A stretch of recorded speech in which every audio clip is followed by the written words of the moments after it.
Hello दोस्तों, आप सभी का स्वागत है अपने ही चैनल जी के माध्यिका पर। दोस्तों, आज के इस वीडियो में एसएससी एमटीएस एग्जाम 8 मई के फर्स्ट सेकंड थर्ड शिफ्ट में पूछे गए सभी जीके क्वेश्चंस को देखेंगे और साथ ही दोस्तों एक्स्ट्रा फैक्ट भी देखेंगे। तो वीडियो अंत तक जरूर देखिएगा और चैनल पर नए हैं तो चैनल को सब्सक्राइब जरूर कर लीजिएगा। तो चलिए आज का वीडियो शुरू करते हैं। तो दोस्तों सबसे पहले देखेंगे फर्स्ट शिफ्ट का। तो क्वेश्चन पूछा गया है दोस्तों कि नौहरे डांस जो है कहाँ से संबंधित है। तो नौहरे डांस जो है जम्मू कश्मीर से संबंधित है, तो इसका जम्मू कश्मीर सही आंसर हो जाएगा। ठीक है, अब दोस्तों बात कर लेते हैं रऊफ। रऊफ जो है जम्मू कश्मीर का प्रसिद्ध लोक नृत्य है। लेवेंडर, कंचौथ, पुष्कर, एप्पल पर्व सभी दोस्तों जम्मू कश्मीर का प्रमुख त्यौहार है। ठीक है, तो सभी फैक्ट को ध्यान रखिएगा। अगला प्रश्न देखते हैं। क्वेश्चन पूछा गया कि तत्वबोधिनी सभा किस वर्ष स्थापित किया गया था।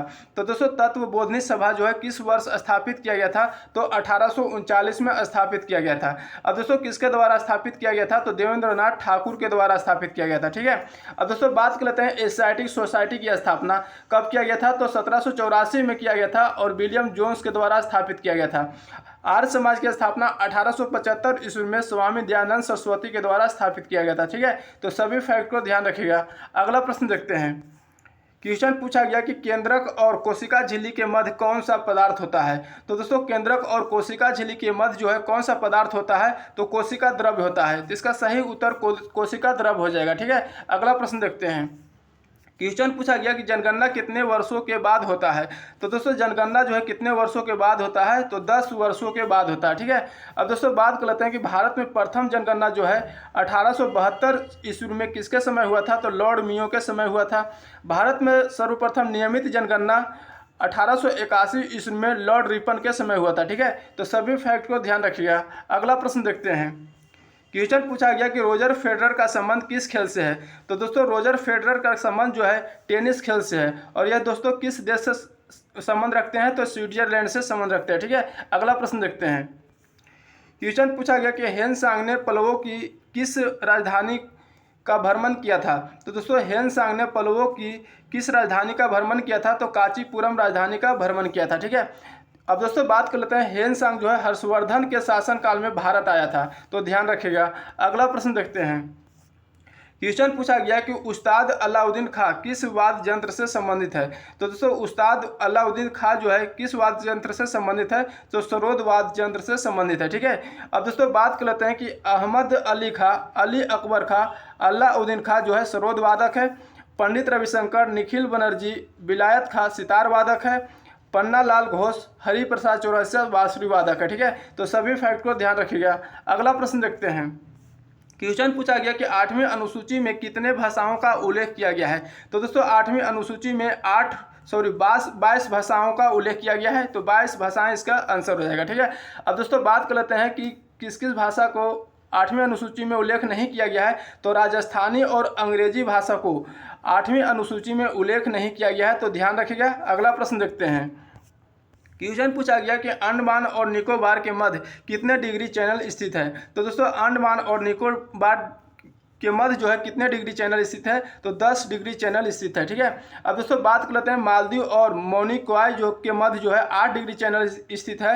लक्षद्वीप और मोनिकॉय के मध्य 9 डिग्री चैनल स्थित है। ठीक है, तो सभी फैक्ट को ध्यान रखिएगा। अगला प्रश्न देखते हैं। क्वेश्चन पूछा गया कि रानी की वाव किस नदी के तट पर स्थित है। तो दोस्तों रानी की वाव जो है किस नदी के तट पर स्थित है, तो दोस्तों ऑप्शन में दिया गया था गंगा, जमुना, माही, सरस्वती। तो इसका सही उत्तर हो जाएगा सरस्वती नदी पर। ठीक है, तो सरस्वती इसका सही आंसर हो जाएगा। अगला प्रश्न देखते हैं। क्वेश्चन पूछा गया है कि 1835 में किस भाषा को शिक्षा का माध्यम बनाया गया था।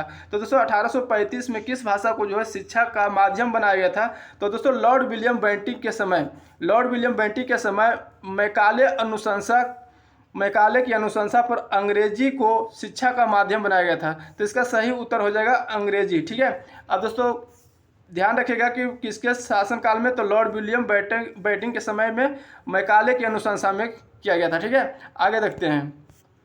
क्वेश्चन पूछा गया कि बीसीसीआई की स्थापना कब हुआ था। तो दोस्तों बीसीसीआई की स्थापना जो है 1928 ईस्वी में हुआ था। अब दोस्तों बात कर लेते हैं कि बीसीसीआई के अध्यक्ष कौन है, तो रोजर बिनी है। एससीसी के अध्यक्ष कौन है, तो जय शाह है। ठीक है, तो सभी फैक्ट को ध्यान रखिएगा। अगला प्रश्न देखते हैं। क्वेश्चन पूछा गया है कि 2011 जनगणना के अनुसार दूसरा अल्पसंख्यक धर्म कौन सा है। तो दोस्तों क्वेश्चन पूछा गया कि 2011 जनगणना के अनुसार दूसरा अल्पसंख्यक धर्म पूछा गया है, तो सिख धर्म हो जाएगा। ठीक है, तो सिख धर्म इसका आंसर हो जाएगा। पहला जो हो जाएगा दोस्तों हिंदू हो जाएगा। तो दोस्तों हिंदू जो पहला नंबर है। अब पूछ रहा है अल्पसंख्यक, अल्पसंख्यक में पहला नंबर आ जाएगा मुस्लिम, दूसरा नंबर आ जाएगा सिख। ठीक है, तो सिख इसका सही उत्तर हो जाएगा। अगला प्रश्न देखते हैं। क्वेश्चन पूछा गया कि राष्ट्रपति के निर्वाचन में कौन भाग नहीं लेता है। तो दोस्तों राष्ट्रपति के निर्वाचन में कौन भाग नहीं लेता है। तो दोस्तों राष्ट्रपति के निर्वाचन में भाग जो लेता है राज्यसभा लेता है, लोकसभा और राज्यों के विधानसभाओं के निर्वाचित सदस्य रहता है, तथा पुदुचेरी विधानसभा, दिल्ली के विधानसभा के निर्वाचित सदस्य सम्मिलित रहते हैं। ठीक है, तो ये सभी दोस्तों भाग लेता है। ठीक है, इसके अलावा जो भी ऑप्शन में दिया गया आंसर हो जाएगा। अगला प्रश्न देखते हैं। क्वेश्चन पूछा गया कि सवाई राजा जय सिंह ने नई राजधानी कहाँ बनाया। तो दोस्तों सवाई राजा जय सिंह ने जो है नई राजधानी जयपुर में बनाया। ठीक है, तो जयपुर इसका सही उत्तर हो जाएगा। अगला प्रश्न देखते हैं। क्वेश्चन पूछा गया कि I2U2 में देश कौन सा है, यानी I डबल है और U डबल है। ठीक है, इसी को बोला गया I2U2। तो I का मतलब हो गया इंडिया, इजराइल, UAE, USA। ठीक है, तो यही आंसर हो जाएगा। अगला प्रश्न देखते हैं। क्वेश्चन पूछा गया कि गेहूं की खेती के लिए कौन सी उपयुक्त मिट्टी है। तो दोस्तों गेहूं की खेती के लिए जो है दोमट मिट्टी जो है उपयुक्त होती है। ठीक है, इसका सही उत्तर दोमट मिट्टी हो जाएगा। अगला प्रश्न देखते हैं। क्वेश्चन पूछा गया है कि रावत नाचा नृत्य किस राज्य से संबंधित है। तो दोस्तों रावत नाचा नृत्य जो है किस राज्य से संबंधित है, छत्तीसगढ़ राज्य से संबंधित है। ठीक है, तो इसका छत्तीसगढ़ उत्तर हो जाएगा। अगला प्रश्न देखते हैं। क्वेश्चन पूछा गया कि राष्ट्रपति के शपथ किस अनुच्छेद से संबंधित है। तो दोस्तों राष्ट्रपति के शपथ जो है किस अनुच्छेद से संबंधित है, तो अनुच्छेद 60 से संबंधित है। ठीक है, अब दोस्तों बात कर लेते हैं राष्ट्रपति का निर्वाचन जो है किस अनुच्छेद से संबंधित है। तो अनुच्छेद 54 से संबंधित है। राष्ट्रपति के पदावधि अनुच्छेद 56 से संबंधित है। राष्ट्रपति पर महाभियोग जो है अनुच्छेद 61 से संबंधित है। ठीक है, तो सभी फैक्ट को ध्यान रखिएगा। अगला प्रश्न देखते हैं। क्वेश्चन पूछा गया है कि विद्युत धारा के प्रभावित होने और रोकने के लिए कौन सी परिपथ है। तो दोस्तों विद्युत धारा के प्रभावित होने और रोकने के लिए जो है कौन सी परिपथ है। तो दोस्तों स्विच है। ठीक है, तो स्विच इसका आंसर हो जाएगा। अगला प्रश्न देखते हैं। क्वेश्चन पूछा गया कि भारत में गरीबी रेखा का आकलन कौन करता है। तो दोस्तों भारत में गरीबी रेखा का आकलन जो कौन करता है, तो नीति आयोग की टास्क फोर्स करता है। ठीक है, अगला प्रश्न देखते हैं। क्वेश्चन पूछा गया कि 1905 में बंगाल विभाजन किस कार्यों के लिए किया गया था। तो दोस्तों 1905 में बंगाल विभाजन जो है किस कार्यों के लिए किया गया था। तो 1905 में लॉर्ड कर्जन द्वारा बंगाल का विभाजन किया गया। विभाजन को प्रशासनिक कार्यों के लिए प्रोत्साहित किया गया। ठीक है, तो इसका सही उत्तर हो जाएगा प्रशासनिक कार्य। ठीक है, अगला प्रश्न देखते हैं। क्वेश्चन पूछा गया कि पीएम राष्ट्रीय शिशुता मेला कितने जिलों में आयोजित किया गया है। तो दोस्तों पीएम राष्ट्रीय शिशुता मेला जो है कितने जिलों में आयोजित किया गया है। तो पीएम राष्ट्रीय शिशुता मेला जो है 22 दिसंबर 2022 को 25 राज्यों के 197 जिलों में आयोजित किया गया है। ठीक है, तो इसका सही उत्तर हो जाएगा 197 जिला। ठीक है, अगला प्रश्न देखते हैं। क्वेश्चन पूछा गया कि कौन सा नृत्य राजस्थान से संबंधित है। तो दोस्तों कौन सा नृत्य जो है राजस्थान से संबंधित है। तो कालबेलिया, घूमर, फुंदी, पनिहारी, ये सभी दोस्तों राजस्थान से संबंधित है। और ऑप्शन में दिया गया था कालबेलिया, तो कालबेलिया सही उत्तर हो जाएगा। ठीक है, आगे देखते हैं। क्वेश्चन पूछा गया कि अम्बुबाची मेला किस राज्य में लगता है। तो दोस्तों अम्बुबाची मेला जो है असम राज्य में लगता है, तो असम राज्य इसका सही उत्तर हो जाएगा। अब दोस्तों बात कर लेते हैं बैखो उत्सव, कट्टी बहु, बोहाग बिहू, भोगली बिहू, बांचुआ महोत्सव, ये सभी दोस्तों असम का प्रमुख त्यौहार है। ठीक है, तो ध्यान रखिएगा। अगला प्रश्न देखते हैं। क्वेश्चन पूछा गया कि फुटबॉल में कितने खिलाड़ी होते हैं। तो दोस्तों फुटबॉल में जो है 11 खिलाड़ी होते हैं। अब दोस्तों बात कर लेते हैं हॉकी, फुटबॉल, क्रिकेट में कितना खिलाड़ी होते हैं। तो 11 खिलाड़ी होते हैं। वाटर पोलो, कबड्डी, नेटबॉल में 7 खिलाड़ी होते हैं। बेसबॉल, खो खो में 9 खिलाड़ी होते हैं। टेनिस एवं टेबल टेनिस में 1 या 2 खिलाड़ी होते हैं। रग्बी फुटबॉल में 15 खिलाड़ी होते हैं। ठीक है, तो सभी फैक्ट को ध्यान रखिएगा। अगला प्रश्न देखते हैं। क्वेश्चन पूछा गया कि भारत और श्रीलंका को कौन सा जलडमरूमध्य अलग करती है। तो भारत और श्रीलंका को जो है पाक जलडमरूमध्य अलग करती है। ठीक है, तो इसका सही उत्तर पाक जलडमरूमध्य हो जाएगा। अगला प्रश्न देखते हैं। क्वेश्चन पूछा गया कि केलुचरण महापात्र का संबंध किस नृत्य शैली से है? तो दोस्तों केलुचरण महापात्र का संबंध जो है ओडिसी नृत्य शैली से है, ठीक है। तो ओडिसी इसका सही उत्तर हो जाएगा। अगला प्रश्न देखते हैं। क्वेश्चन पूछा गया कि सातवाहन वंश का प्रमुख शासक कौन कौन थे? तो दोस्तों सातवाहन वंश के प्रमुख शासक जो थे गौतमी पुत्र सातकर्णी थे, ठीक है। अब दोस्तों बात कर लेते हैं सातवाहन वंश के संस्थापक कौन थे? तो सिमुक थे। तो ध्यान रखिएगा। अगला प्रश्न देखते हैं। क्वेश्चन पूछा गया है कि 2011 जनगणना के अनुसार किस राज्य का लिंगानुपात सर्वाधिक है? तो दोस्तों 2011 की जनगणना के अनुसार जो है किस राज्य की लिंगानुपात सर्वाधिक है? तो केरल राज्य का। और कितना लिंगानुपात है? 1084 है, ठीक है। अब दोस्तों बात कर लेते हैं कि सबसे कम लिंगानुपात वाला राज्य कौन सा है? तो हरियाणा है, और हरियाणा का लिंगानुपात 879 है। सर्वाधिक शिशु लिंगानुपात वाला राज्य अरुणाचल प्रदेश है, और यहाँ की लिंगानुपात जो है 972 है। न्यूनतम शिशु लिंगानुपात वाला राज्य हरियाणा है, 834 लिंगानुपात है, ठीक है। तो सभी फैक्ट को ध्यान रखिएगा। अगला प्रश्न देखते हैं। क्वेश्चन पूछा गया कि भगत सिंह और बटुकेश्वर दत्त ने असेंबली पर कब बम फेंका था? तो दोस्तों भगत सिंह और बटुकेश्वर दत्त जो है असेंबली पर कब बम फेंका था? तो 8 अप्रैल 1929 ईस्वी को फेंका था, ठीक है। अगला प्रश्न देखते हैं। क्वेश्चन पूछा गया है कि उदयपुर की स्थापना किसने की थी? तो दोस्तों उदयपुर की स्थापना जो है उदय सिंह द्वितीय ने की थी, और कब की थी? तो 1553 ईस्वी में की थी, ठीक है। तो ध्यान रखिएगा। अगला प्रश्न देखते हैं। क्वेश्चन पूछा गया है कि विश्व का सबसे बड़ा महाद्वीप कौन सा है? तो दोस्तों विश्व का सबसे बड़ा महाद्वीप एशिया महाद्वीप है, ठीक है। सबसे छोटा महाद्वीप की बात करें तो ऑस्ट्रेलिया है, ठीक है। अगला प्रश्न देखते हैं। क्वेश्चन पूछा गया है कि कौन सा अनुच्छेद धर्म की स्वतंत्रता से संबंधित है? तो दोस्तों कौन सा अनुच्छेद जो धर्म की स्वतंत्रता से संबंधित है? तो अनुच्छेद 25 से 28 तक जो है धर्म की स्वतंत्रता के अधिकार से संबंधित है, ठीक है। अब दोस्तों बात कर लेते हैं समता और समानता का अधिकार जो है अनुच्छेद 14 से 18 तक संबंधित है, ठीक है। स्वतंत्रता का अधिकार अनुच्छेद 19 से 22 तक संबंधित है। शोषण के विरुद्ध अधिकार अनुच्छेद 23 से 24 तक संबंधित है। धार्मिक स्वतंत्रता का अधिकार अनुच्छेद 25 से 28 तक संबंधित है। संस्कृति और शिक्षा से संबंधित अधिकार अनुच्छेद 29 से 30 से संबंधित है। संवैधानिक उपचारों का अधिकार अनुच्छेद 32 से संबंधित है, ठीक है। तो सभी फैक्ट को ध्यान रखिएगा। अगला प्रश्न देखते हैं। क्वेश्चन पूछा गया कि किस खिलाड़ी को कैप्टन कूल के नाम से जाना जाता है? तो किस खिलाड़ी को जो है कैप्टन कूल के नाम से जाना जाता है? तो MS धोनी को। अब दोस्तों बात कर लेते हैं टर्मिनेटर के नाम से किस खिलाड़ी को जाना जाता है? तो हरभजन सिंह को। बंगाल टाइगर सौरव गांगुली को जाना जाता है। द वाल राहुल द्रविड़ को जाना जाता है, ठीक है। फ्लाइंग सिख जो है मिल्खा सिंह को जाना जाता है, ठीक है। तो सभी फैक्ट को ध्यान रखिएगा। अगला प्रश्न देखते हैं। क्वेश्चन पूछा गया कि उपराष्ट्रपति के लिए न्यूनतम उम्र कितना होता है? तो दोस्तों उपराष्ट्रपति के लिए न्यूनतम उम्र 35 वर्ष होता है, ठीक है। तो 35 वर्ष सही उत्तर हो जाएगा। अगला प्रश्न देखते हैं। क्वेश्चन पूछा गया कि सेरीकल्चर किससे संबंधित है? तो दोस्तों सेरीकल्चर जो है रेशम कीट पालन से संबंधित है। अब दोस्तों बात करते हैं एपीकल्चर किससे संबंधित है? तो मधुमक्खी पालन से संबंधित है। पीसीकल्चर मत्स्य पालन से संबंधित है, ठीक है। तो सभी फैक्ट को ध्यान रखिएगा।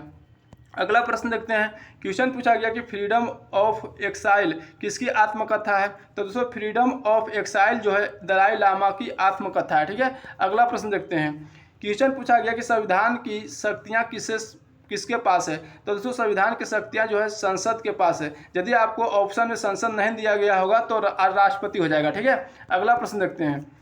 क्वेश्चन पूछा गया कि महाराष्ट्र से कौन सी नदी का उद्गम होती है? तो दोस्तों महाराष्ट्र से जो है कौन सी नदी का उद्गम होती है? तो कृष्णा, गोदावरी, ताप्ती, नर्मदा, ये सभी दोस्तों महाराष्ट्र से उद्गम होती है, ठीक है। तो जो आपका ऑप्शन में दिया गया होगा आंसर हो जाएगा, ठीक है। अगला प्रश्न देखते हैं। क्वेश्चन पूछा गया स्टैंड अप इंडिया योजना किससे संबंधित है? तो दोस्तों स्टैंड अप ऑफ इंडिया जो है किससे संबंधित है? तो आर्थिक सशक्तिकरण और रोजगार सृजन को केंद्र में रखते हुए जमीन स्तर पर उद्यमिता को बढ़ावा देने के लिए 5 अप्रैल 2016 को वित्त मंत्रालय द्वारा स्टैंड अप इंडिया योजना शुरू की गई थी, ठीक है।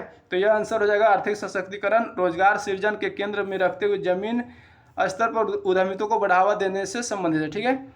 अगला प्रश्न देखते हैं। क्वेश्चन पूछा गया है कि राज्य के नीति निर्देशक सिद्धांत किससे संबंधित है? तो दोस्तों राज्य के नीति निर्देशक सिद्धांत जो है किससे संबंधित है? आयरलैंड से है। तो इसका आयरलैंड आंसर हो जाएगा। अब दोस्तों बात कर लेते हैं मौलिक अधिकार वित्तीय आपात प्रस्तावना जो है USA के संविधान से लिया गया है। एकल नागरिकता एवं विधि निर्माण प्रक्रिया ब्रिटेन से लिया गया है। प्रस्तावना की भाषा समवर्ती सूची ऑस्ट्रेलिया से लिया गया है। मौलिक कर्तव्य का प्रावधान रूस के संविधान से लिया गया है, ठीक है। तो सभी फैक्ट को ध्यान रखिएगा। अगला प्रश्न देखते हैं। क्वेश्चन पूछा गया है कि महिला वर्ल्ड कप 2022 कहाँ हुआ है? तो दोस्तों महिला वर्ल्ड कप 2022 जो है न्यूजीलैंड में हुआ है, ठीक है। विजेता कौन सा रहा था? तो ऑस्ट्रेलिया रहा था। उपविजेता इंग्लैंड रहा था। ठीक है, आईसीसी पुरुष T20 वर्ल्ड कप 2022 ऑस्ट्रेलिया में हुआ है और विजेता टीम जो है इंग्लैंड रहा है, उपविजेता पाकिस्तान रहा है। ठीक है, तो सभी फैक्ट को ध्यान रखिएगा। अगला प्रश्न देखते हैं। क्वेश्चन पूछा गया है कि भीमसेन जोशी किस राज्य से संबंधित है? तो दोस्तों भीमसेन जोशी जो है कर्नाटक राज्य से संबंधित है। ठीक है, अगला प्रश्न देखते हैं। क्वेश्चन पूछा गया कि दिल्ली हाईकोर्ट कब स्थापित किया गया था? तो दोस्तों दिल्ली हाईकोर्ट जो है 31 अक्टूबर 1966 को स्थापित किया गया था और किस अनुच्छेद के तहत स्थापित किया गया था? तो 241 के तहत। ठीक है, तो ध्यान रखिएगा। अगला प्रश्न देखते हैं।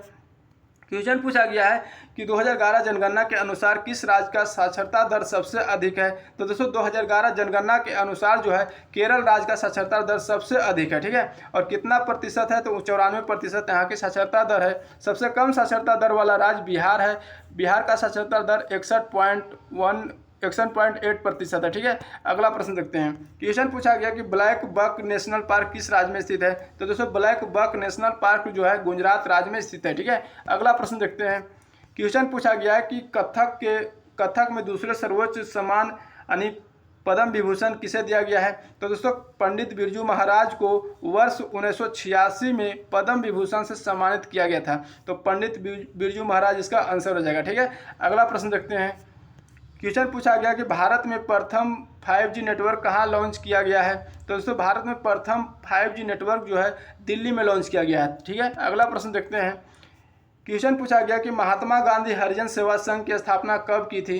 तो दोस्तों महात्मा गांधी हरिजन सेवा संघ की स्थापना जो 1932 में की थी। ठीक है, तो इसका 1932 आंसर हो जाएगा। अगला प्रश्न देखते हैं। क्वेश्चन पूछा गया है कि मुगलों द्वारा नियोजित शहर कौन सा है? तो दोस्तों मुगलों द्वारा नियोजित शहर फतेहपुर सीकरी है। ठीक है, अगला प्रश्न देखते हैं। क्वेश्चन पूछा गया है कि 25 अक्टूबर 2022 तक पुरुष एकल में सर्वाधिक ग्रैंड स्लैम किसने जीता है? तो दोस्तों 25 अक्टूबर 2022 तक पुरुष एकल में सर्वाधिक ग्रैंड स्लैम जो है राफेल नडाल ने जीता है। कुल कितना जीता है? तो कुल 22 ग्रैंड स्लैम जीता है। ठीक है, नोवाक जोकोविच जो है 21 ग्रैंड स्लैम जीता है। रोजर फेडरर 20 ग्रैंड स्लैम जीता है। ठीक है, तो सभी फैक्ट को ध्यान रखिएगा। तो दोस्तों टोटल 52 क्वेश्चन देखे हैं। ठीक है, अगर वीडियो अच्छा लगा लाइक करिएगा, चैनल पे नए हैं तो चैनल को सब्सक्राइब करके बेल आइकन जरूर दबा लीजिएगा। जय हिंद।